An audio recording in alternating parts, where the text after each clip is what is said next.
Mr. Dan Decker, who is here. I swear he's here somewhere. I don't know where he is, but what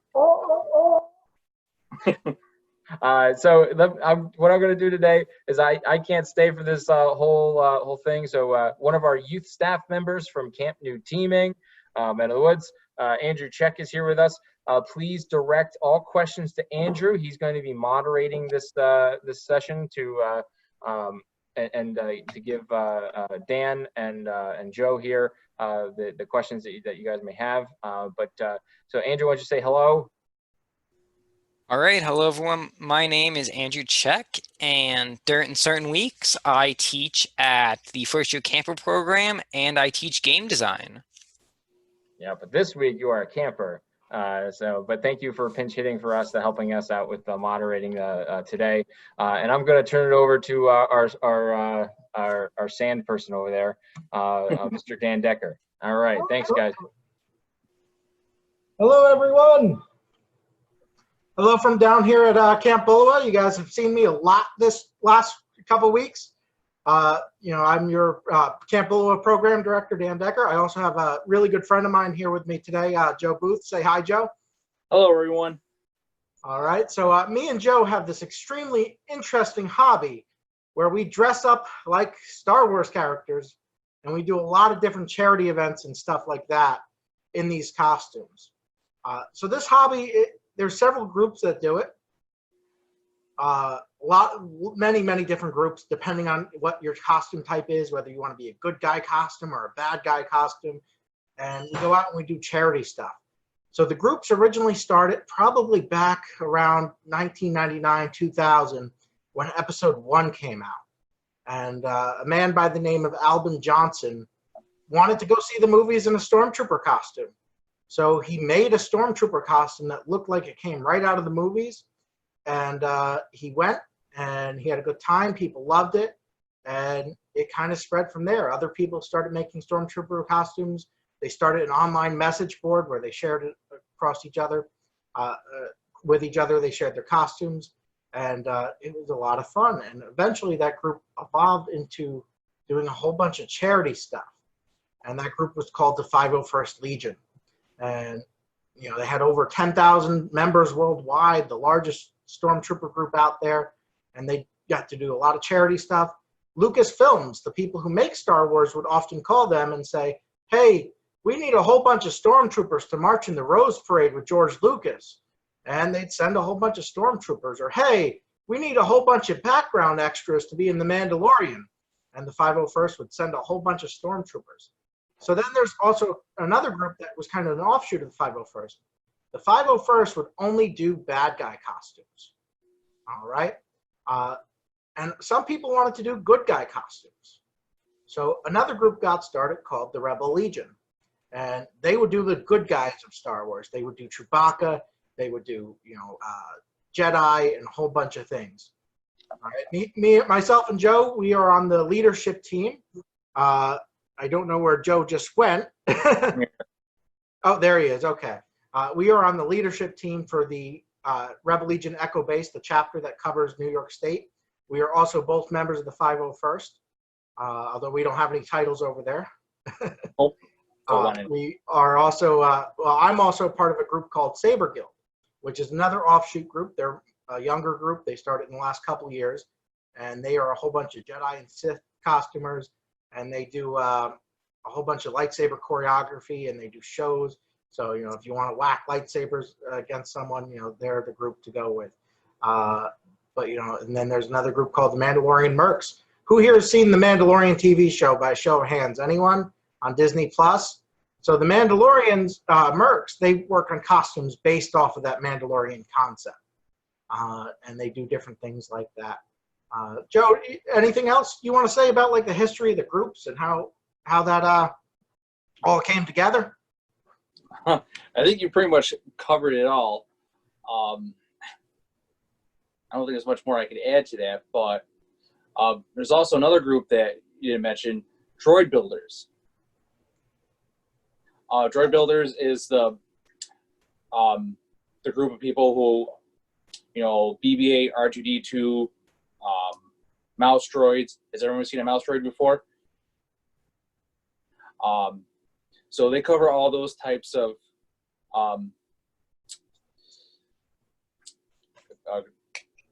droid. Sorry, but no, there's much more else I can add, Dan. Yeah, Joe here is actually a member of Droid Builders as well. He has a Gonk droid. Anyone know what a Gonk droid is by a show of hands? A power droid. You know, it's the big square droids that you see in the movies that kind of just like shuffle along, and you see them on the Jawa sail barge and New Hope and a couple other places. Well, maybe in a bed I'll break it out. Yeah. All right. So I got a lot of props to show you. I'm sure Joe has a lot of props to show you as well. I also have a little slideshow that I want to start with. So let me share my screen. And I can show you guys this.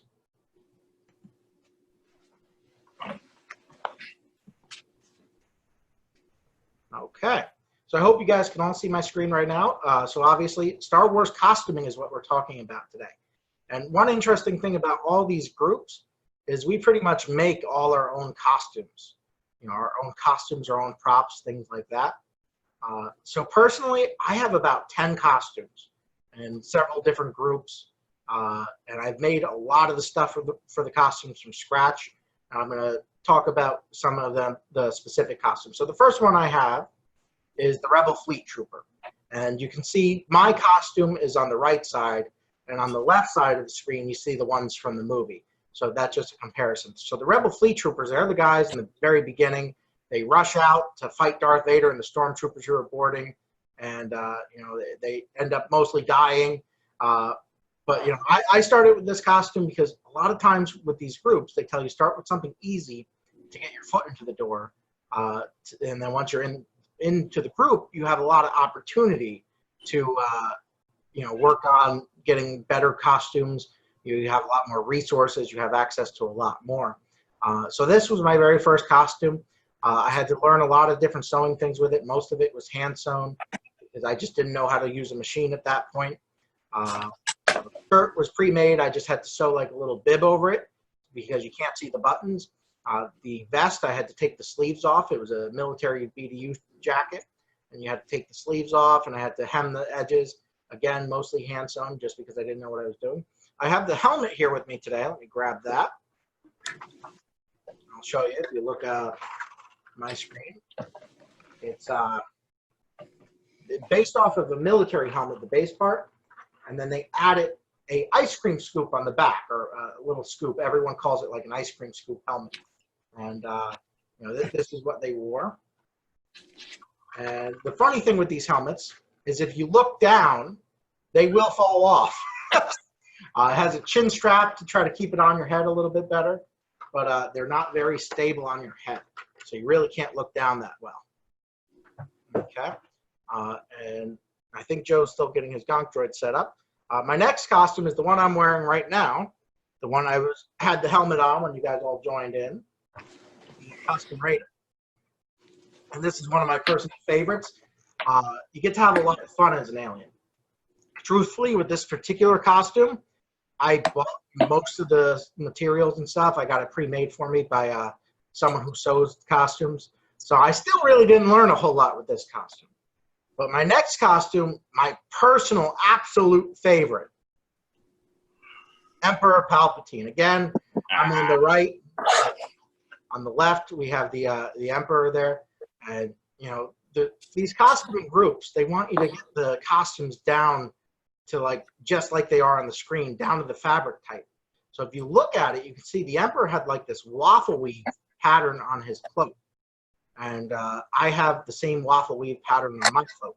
I actually had to make it out of a shower curtain to get that correct texture there.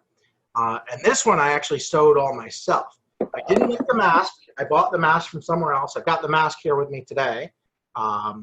It's very hot. The interesting, little gross fact about Palpatine, when you're wearing it, the sweat pools up in the chin. And at some point, it starts to look like you're drooling. But yeah, it's very hot. But at the same time, if you wear it in winter, it's very cold because the mask gets cold. And then, you probably sweat it when you put it on inside. So now you got a whole bunch of cold sweat and you're freezing. Unlike the Tusken, that's always pretty warm. Then I have this. This is a generic Jedi costume. We allow generic Jedi, which are basically the rank and file Jedi that look like any other Jedi. It's kind of based off of Obi-Wan's from New Hope, but it's not exact. The materials aren't quite the same. The belt's different. Then I made Captain Antilles. He's the one who gets choked by Vader in New Hope. He's also the one who gives the plans to Leia in Rogue One. And, I kind of made this one because I already had the helmet. I had the helmet from the other costume. That's the most expensive piece. And everything else was not too difficult to make. I had to basically take a BDU shirt and I had to sew the yoke on, the different color there. I had to sew the stripe onto the pants. The boots I had for my Jedi costume, which my Jedi costume I did sew completely from scratch. Palpatine was the one where I originally learned how to sew. And then again, you see a lot of similar parts with this costume. It's a background costume. You see it with a lot of rebel officers on Yavin. General Dodonna has the similar costume, and it's a generic-like costume. So this was another one I made pretty much out of parts of the costumes I already had. Here's another one of my favorites. I got my Luke Skywalker. I have the lightsaber here with me today. So the original lightsabers were actually made out of camera flashes, the Graflex camera flash, and that's how they kind of got their names, the Graflex lightsaber. But this is the lightsaber that I use with my Luke costume. It's actually got no electronics in there. There are sabers out there that do have electronics. It's a slightly different saber. It's actually Rey's saber from the Rise of Skywalker because it's burnt and it's got some leather around it to hold it together. This one actually does have electronics in it, which I can show you in a little bit. But yeah, so there are some different saber options out there. Okay. But this was a fun one. Again, I made this one pretty much all from scratch. I had to find a lot of different materials, stuff like that. Then I have my Attack of the Clones Kenobi costume right here. And this is one of my favorite ones. Everyone's my favorite one. I love all my costumes. But, I'm a big Obi-Wan fan. Obi-Wan is by far my favorite good guy in Star Wars. Comparable only to my favorite bad guy in Star Wars, which is Palpatine. So, I made my Attack of the Clones Kenobi. My hair was a little shorter than it is now, but it was long enough to do the Attack of the Clones pretty well. The material was very difficult to find, but I managed to find it. The belt, I have the belt here with me today. It's under my Palpatine mask. The belt was my first time really doing a whole lot of leather work. When I was a scout, I earned the leatherworking merit badge, and I had to do very similar things. But, I had to basically cut the belt, dye the belt. I had to put the buckle on right there. I had to put these snaps in. Okay, and I had to put the snaps on the back to hold it together. But yeah, so that's the belt right there. And then the Endor Rebel Trooper, you have a lot of flexibility if you're going to make this costume because they have a lot of variety in the movies. Right there you can see they're all pretty much wearing camouflage. Some of them have jackets, some of them have vests, some of them have trench coats. So that was this costume, and it was a fun costume to make, very easy. This was one of the easier costumes that I made. And you get to have a lot of fun. There's a lot of us in these groups.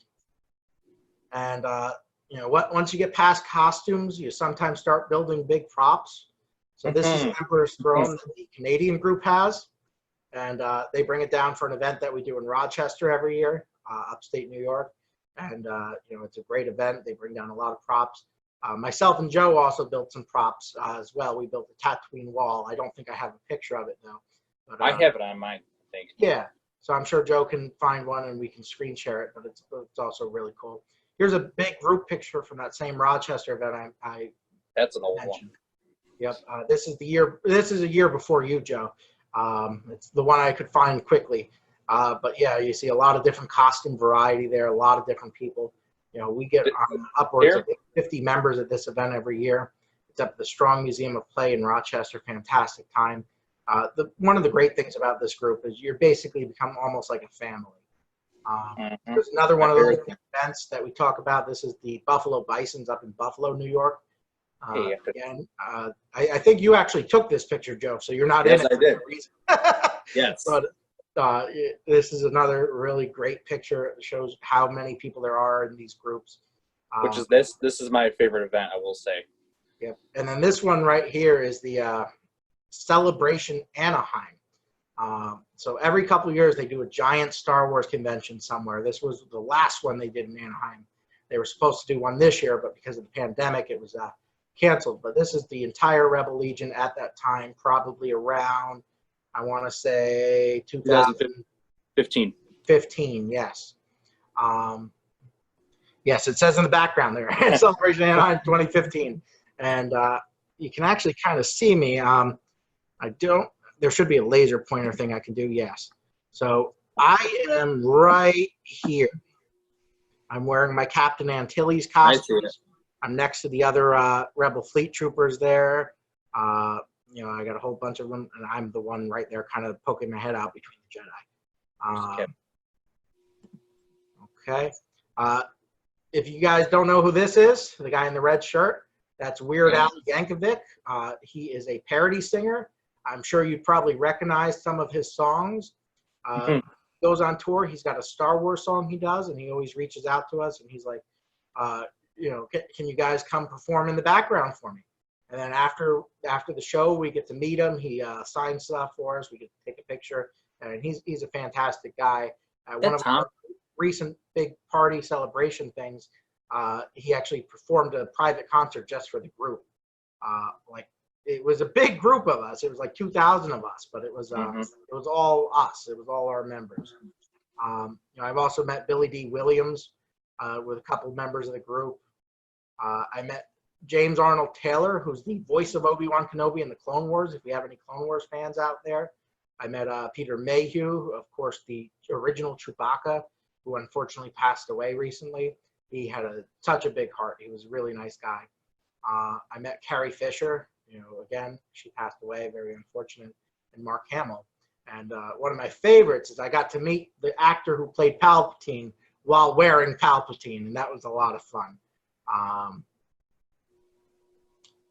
So I think that's all I have in my PowerPoint slideshow here. But I'll turn it over to Joe to talk about some of his costumes, his droid, and then I'll show you some of my props, and then we'll get to some questions. Hello, guys. My name is Joe Booth. As he said before, I'm one of the members in command staff for Echo Base that covers New York. I don't have as many costumes as Dan. He's been at it a long time, but I have a few. I have a generic Jedi. I have Luke Skywalker. Return of the Jedi Death Star duel. I have my 501st costume, which is people call me General Hux. It's my orange hair. Then I have Wilbur Hood, which I'll touch that base in a little bit. But I did grab some of my props, some of my costume props that I have with me. Now, for Luke Skywalker, I have his 3D printed hilt, no electronics, very light, and very fragile. I actually had it broke once, and I had someone refix it. But Luke's probably one of my favorite newest costumes because it's my first ever face character. But my first costume was a generic Jedi. I wish I was more prepared for this, but next, this is my belt for my generic Jedi, which I don't do leather work. So this is with the food capsules.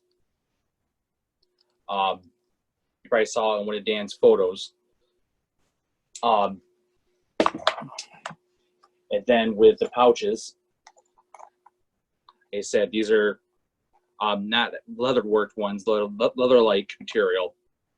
They actually open up, and I actually use these to carry my lightsaber batteries in. But the only thing you can fit in them. And then my Jedi, my saber for my Jedi, generic Jedi. This is an Ultra Saber, Shock LE. It's my first saber I've ever, second saber I've ever owned. Unfortunately, it does not work. I need, there's some wiring issues with it, but it's all, there's more stuff that's been added since I got this, but at the time it was the most, had everything that Ultra Sabers offered. But it's still pretty durable. It's got a lot of nicks and dings. The next costume that I'm working on, I haven't gotten far yet. Does anyone recognize what this is? I see a few people raising their shaking their heads. It's an X-Wing pilot. I'm working on that. I need a few more materials, but I have the jumpsuit, and a few other things. What else? This is my Luke Skywalker belt. If you ever paid attention to it in the movies, this is the pouch, lightsaber holder. So very basic, not too much on it. But as Dan said, if I can flip my screen, I'll show you my Gonk droid that I've built. Now I don't have the electronics there right now, but I have a few lights and stuff that show on it. So let me go around a little bit to show you. This is my second version. The first version didn't work out very well, but I really love it, and I want to rebuild, make a updated version of it, a newer one. So that's my first time dealing with dealing with props. Let me see. I'll have to toss off to Dan because, oh wait, I see someone everyone knows what this is, who this is. And also, next to me, I have another visitor.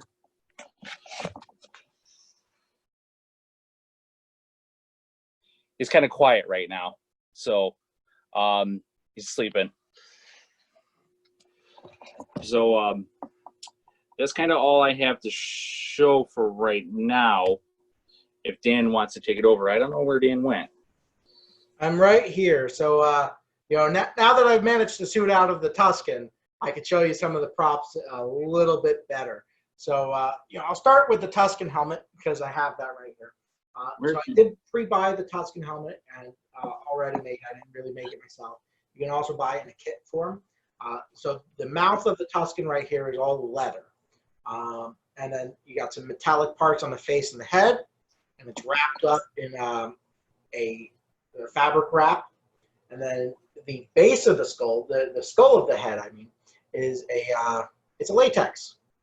It's a very heavy helmet. When I'm wearing it, it's kind of resting on the.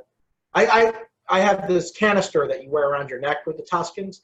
It kind of makes me think of those soda can 6-packs. If a bird was to get that stuck around their neck, which is unfortunate, don't pollute, leave no trace. But it kind of makes me think of that. When I'm wearing my Tusken, I've got this thing stuck around my neck, and it's pretty far out, so I'm able to rest the front of the helmet actually on it. Because it's very heavy. I mean, this has to be, I want to say, about probably 10 pounds. I could be off. I'd never actually weighed it, but it's a heavy helmet. It's a heavy thing to wear on your head. And then I have my Jedi belt, which I showed you before. So right here we have what are called food capsules. So in the movies, the food capsules they put on the belt were actually made from pen caps. They took pen caps and they put some little buttons on the bottom to close them up, and these are the food capsules. All right.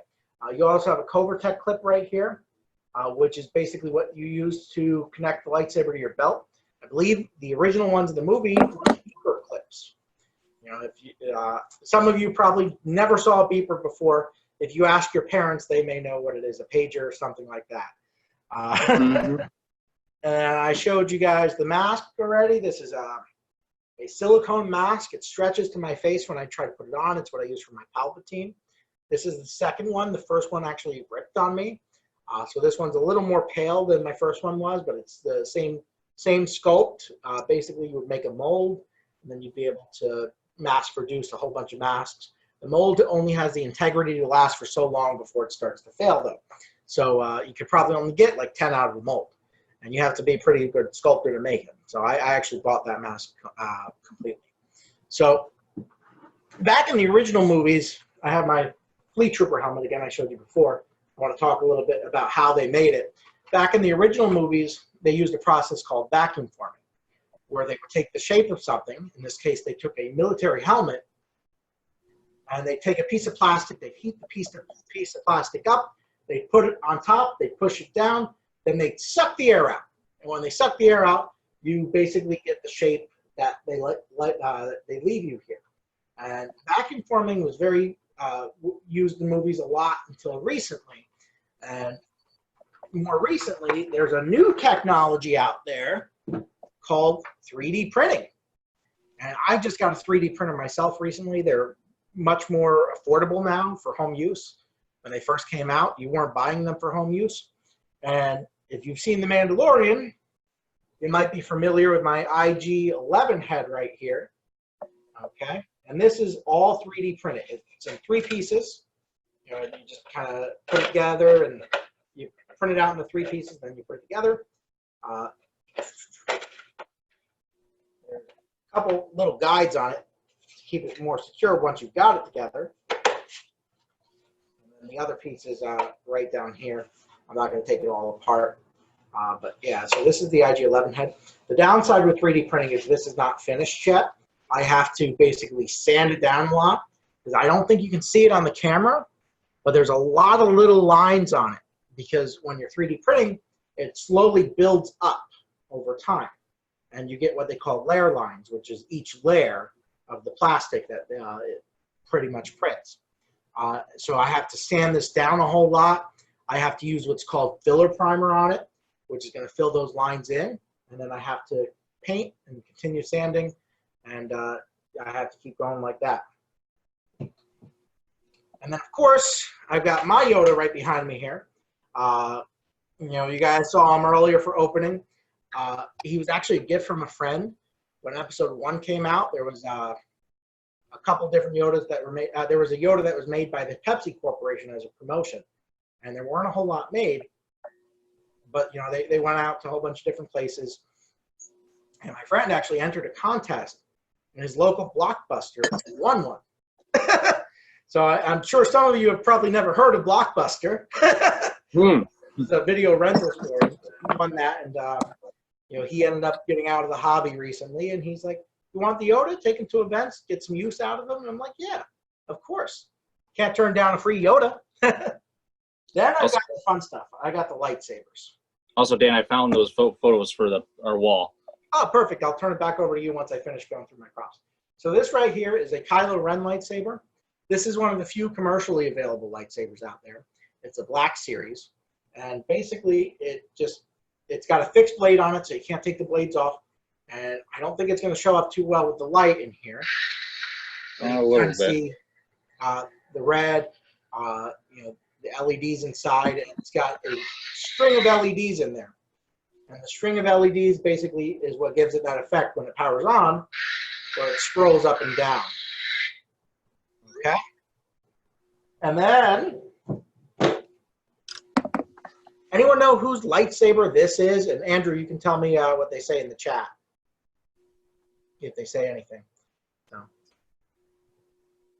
you guys can take a guess, throw it to Andrew in the chat. I got a guess from Luke to Ray. A lot of guesses, all wrong so far. So this is actually Obi-Wan's lightsaber from New Hope. Okay. It's very similar to Luke's from Return of the Jedi, but there's a couple of differences. Here, let me put mine up here a little bit. Yeah, so it's the same. There's Luke's that Joe has down there, and this is Obi-Wan's that I have up here. So you can see they're very similar in shape. Just a couple little differences. The handle right here is a little different, stuff like that. But yeah, so that is Obi-Wan's. Can you show us the red helmet? I got a request if you can show us the red helmet. The red helmet. The Mandalorian, I'm guessing, helmet behind Oh, you? yes, I'm going to get to that in a second. I'm just going to continue going through the lightsabers real quick first. This is the pride and joy of my collection. Anyone know whose lightsaber this is? I know. Anyone other than Joe? Any guesses in the chat, Andrew? Not yet. I got Palpatine. Palpatine, yes, that is correct. This is Palpatine's lightsaber. It's a very small lightsaber compared to most of the ones out there, and it's very hard to find. But I managed to get one. And it's very nice. I had a question about what is Ultra Saber. I saw it pop up. Yeah, Ultra Sabers is a saber company. There's a few different ones out there. The saber that Joe has is an Ultra Sabers. We'll take questions at the end, and you guys can send them to Andrew, and he'll relay them to him. So right here, anyone got a guess on this lightsaber? Actually, I don't remember. I can't think of the top of my head. Anyone, Andrew? I got Vader, but I know that is incorrect. That Luke, which is also incorrect. Any Obi-Wans? No, we got Yoda. All right, well, this is an Obi-Wan lightsaber. It's the one he used in Episode 1 and Episode 2. The other one I showed you was Episode 3 and Episode 4. I'm almost done. I showed you guys this one before. This is the Skywalker lightsaber. It was used originally by Anakin, then by Luke, then by Rey. But yeah, so that's the Skywalker lightsaber. And then I've got the reforged Skywalker lightsaber. Very similar, except for it's where it broke in Last Jedi, it's now repaired. And this is the saber Rey uses for most of Last Jedi. And then the one thing that it seems like everyone's asking about, the Mandalorian helmet I have behind me. So this is actually a Mandalorian that exists in canon. It's not quite done yet. I don't have the visor in, so you can see my hand. I can put my hand through the visor, stuff like that. I'll put it on for you. So does anyone have any ideas whose Mandalorian helmet this is? It's a very tough question. It is a very tough question. I can't think of the name, but I know who it is. We have a guess of Darth Maul's Super Commando. Close. So if you watch the Clone Wars TV show, this is the type of helmet that Death Watch wears after Darth Maul takes over. But this particular helmet is the one that Obi-Wan wears when he steals the Death Watch armor and goes into disguise. As I said, I'm a big Obi-Wan Kenobi fan. So I think that's all I have to show you prop-wise. But Joe said he had a couple of pictures ready to show you from some of our bigger stuff we've made. Yep, let me see about screen sharing. I'm trying to remember how to do that. It should be at the bottom. It's a green button that says Share Screen. Yep, got it. It kind of looks like an upload folder button. Okay, yep. Why did... Okay. Is it sharing now? Not yet, but sometimes it takes a minute. Hold on. Yep, no, I got the button. Here it is. Share screen. Everything is... I think what Joe's going to show you first is our Tatooine wall. So our Tatooine wall was basically built with pieces of plywood, and we put a couple 2x4 backings on it to secure it a little bit better.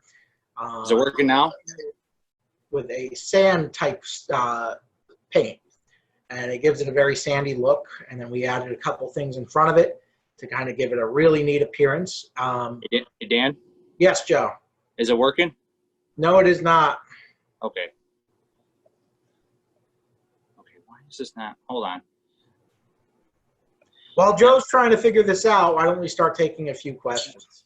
All right. So our first question is, if scouts were in Star Wars, what would we be, and how would the scouts use the Force? Oh, if scouts were in Star Wars, what would they be? Well, I don't think they'd be Jedi. The thing about being a Jedi is it's a very exclusive club, and anyone can be a scout. So I don't think they'd be Jedi, but they'd have a lot of the same principles as the Jedi. Because the Jedi have, or they pretty much follow the scout oath and law, stuff like that. Oh, here we go. I think I got it. Yeah, so Joe's got it up now. So Joe, if you just want to switch over to the image that you've got. So I'm going to start with the complete build, and then I'll kind of share some of the in progress. So this is the complete build. as you see, it's in 3 sections. And I have my Gonk in front of it. Then we have a Jawa, and we have Dan. You're gonna shoot me. What's his name? Watto. Watto. I can't remember his name. So, what? I can't remember how we came about this, but one event we were talking about making some props, and we were trying to figure out what to make. What would be simple, and we're like, well, like a wall set type prop, something that could be. This can fit in Dan's van, so it's very it's mobile with the right vehicle. So this is kind of what we came up with. And so this is for our Strong Museum of Play event in Rochester that Dan mentioned earlier, one of my other favorite events. So this is kind of before I got it out of the basement. And so, as Dan said, we had we used like a sandstone type paint because we wanted a Tatooine style wall. And what is it? Explain what you were explaining earlier, Dan, because you had more. Yeah, so we used a sandstone paint, and then what we did was weather it. Weathering, we basically took cans of spray paint. We stood quite a ways back, and we gently went over it to give it that kind of dirty, gritty look. I think I have, let me see, where is it? Kind of like right here. Yep. Yeah, so that's when we started weathering it. Got it on the floor, and we were spray painting it. Do you have any pictures from behind it, Joe? I want to show them what it looks like behind. Yes, this is behind it.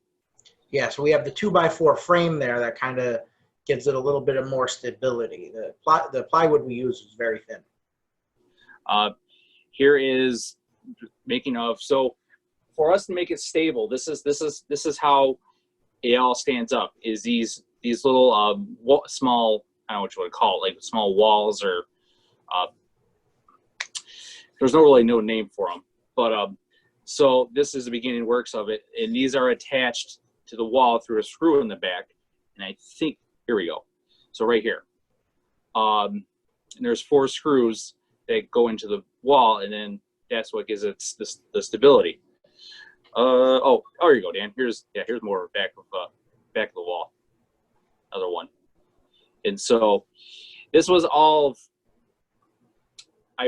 We've never built anything like this. This was the first time for both of us, which was a really fun experience. And then this is the primer that went on before we put the sandstone paint, which was very important. And then here's Dan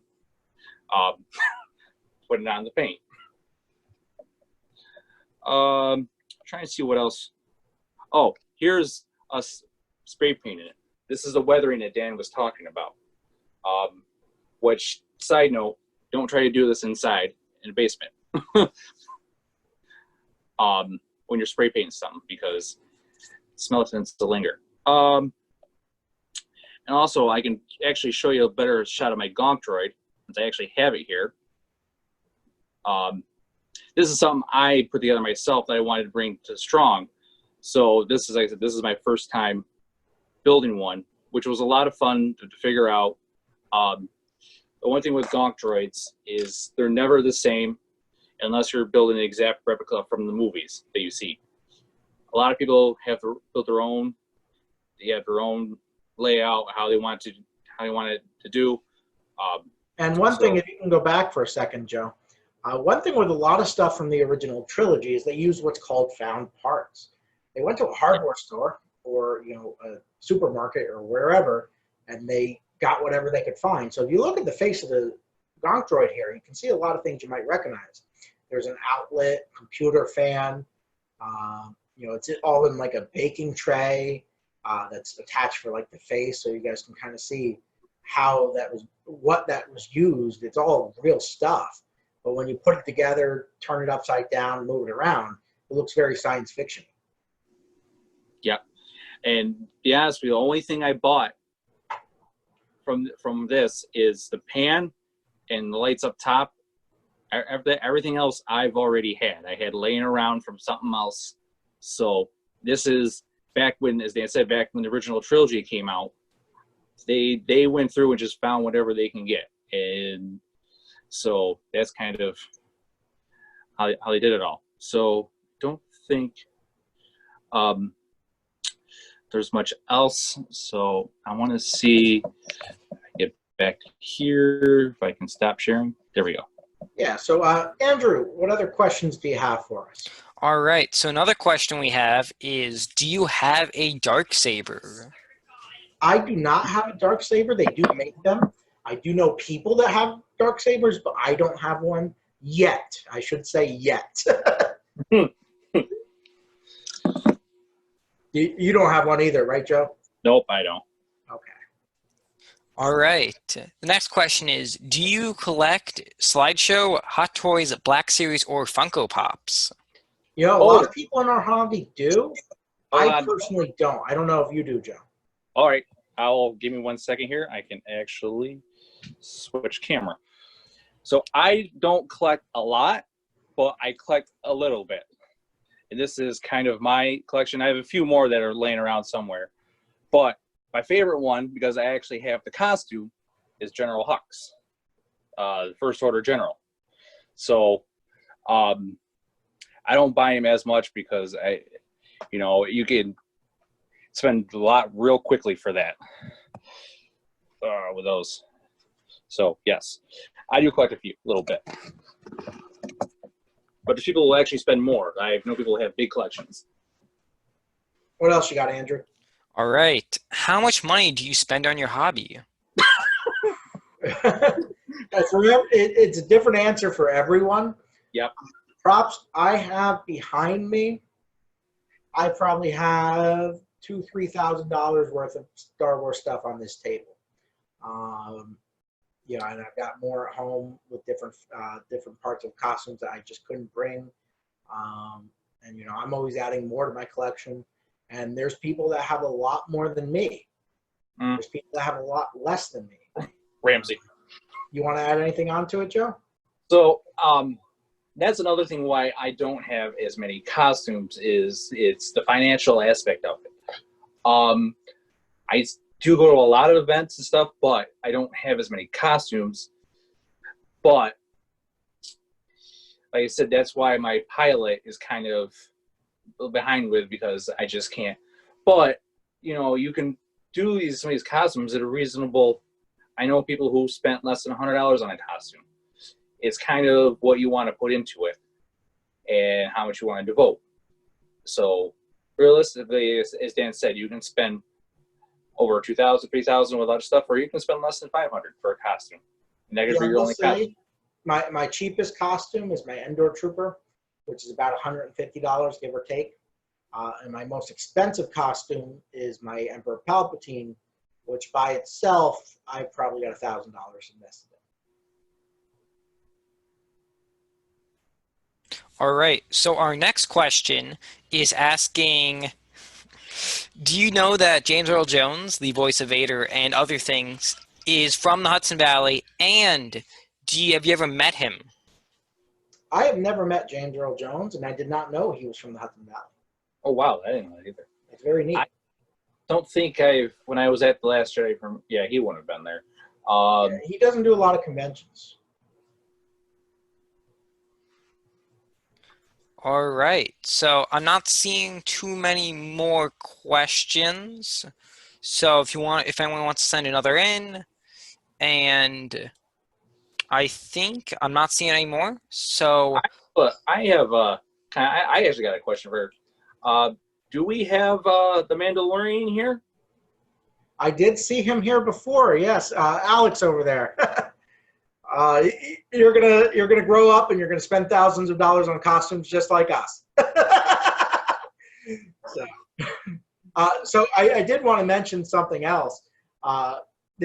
So the groups that me and Joe are a part of, they're all over 18 groups just for liability reasons.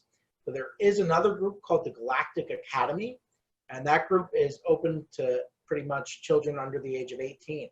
So if any of you guys want to, make a costume, join the group. It's called the Galactic Academy.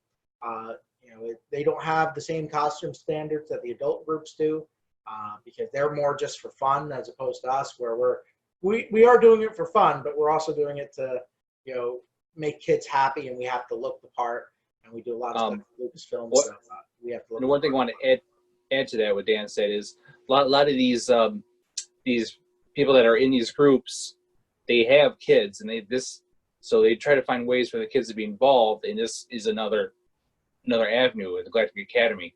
So we do have a lot of members in our group that have kids that are in Galactic Academy, so they come out to events with them. So it's a really cool thing for the kids. If there is a request, if you can maybe put the link to them in the chat possibly, or put the name of them in the chat, so if someone wants to look them up later, they can. Yeah, I'll put the name in the chat for you. Yeah, if you just I don't Google have a it, link, but I have the name.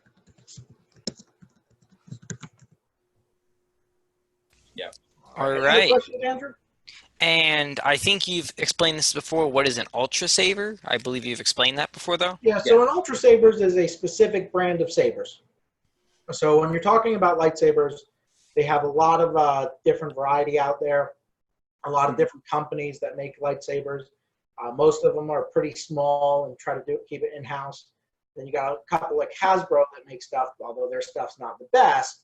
But Ultra Sabers is one of those companies. They are often they're considered an entry-level saber, something that will get you approved for the costume, but it's not the best saber out there. So you can find Ultra Sabers, the high-quality sabers from them, for about $100. But then there's other companies like Vader's Vault, which is another saber company, that to buy one saber, you're going to be talking about $500. I don't have any Vader Vault saber. I do have a few Ultra Sabers. This one that I got, this is my first one where I said I spent a lot. This one was $400 because of all the stuff that I added onto it, because I figured if I'm going to get one, I want something that I know I'll have or like for a few years.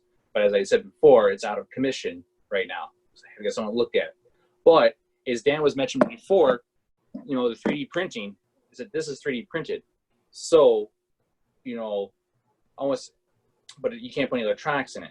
So all these different saber companies, but a lot of people, if you have files, you can 3D print and probably save you half the cost, but they're more fragile. Any other questions, Andrew? Because I know we are starting to run a little short on time. All right, so we're going to have 3 more questions. Okay. So one is about how many total props and costumes do you have total? Well, I have about 10 different costumes. And then I've got props for other costumes that I intend to work on down the road. Now, there's other people in our hobby that have over 50 costumes by themselves, which is just a ridiculous number when you consider how much But in different groups, though. But yeah, between all the different groups. Now, Joe, I think you have what? 2 costumes, Joe? 3 costumes? I have my generic Jedi. I have my Luke. I have my Wilro, which I don't know if it's worth getting into that. My general First Order, and my work in progress, my Luke training Dagobah. So about 5, plus my droid, which is a prop. So not as much as Dan, but getting there. All right, so also apparently there are lightsaber stores in Florida. And our last 2 are, have you ever been to Galaxy's Edge? Yes, I have been to Galaxy's Edge. Joe was supposed to go with me, but he wasn't able to make it. But I went back in January. In fact, one of the lightsabers I have with me is from Galaxy's Edge. It's the this lightsaber right here. It's the Skywalker Legacy lightsaber, and it's a fantastic saber. But yeah, Galaxy's Edge was a fantastic time. All right, and our final question is, how has scouting helped you in this hobby if you were in scouts? Well, I don't think Joe was in Scouts, but I was. And long time ago, before all this. okay, you were. Okay. Yeah, scouting has just helped me in life in general. It got me to try new things. I mentioned a lot of the skills I used when I was making my leather belt was stuff I learned in the leatherworking merit badge. It really got me to like try new things, do different things. I think that's really the biggest thing that scouting has helped me do. And it also inspired my love for charity. And like I said, I don't think we touched on it as much as we could have with this talk, but a lot of these groups, we do charity stuff. We go see kids that have that are Make-A-Wish kids and different things like that. And we visit hospitals where kids are sick, and we try to cheer them up. And I think that really kind of helped a lot. I love helping people, and I think scouting made me help people a lot more. All right. So that is it for everyone. See you at 8:45 tomorrow morning. It's already a Friday. Shocking, but it's a Friday already. And I believe that is it. All right. Thank you guys for joining us. Yep. Thank you for having me. Thank you all for coming. See you all tomorrow. Make sure if you're Scouts BSA to go to your merit badges this evening. And goodbye, everyone.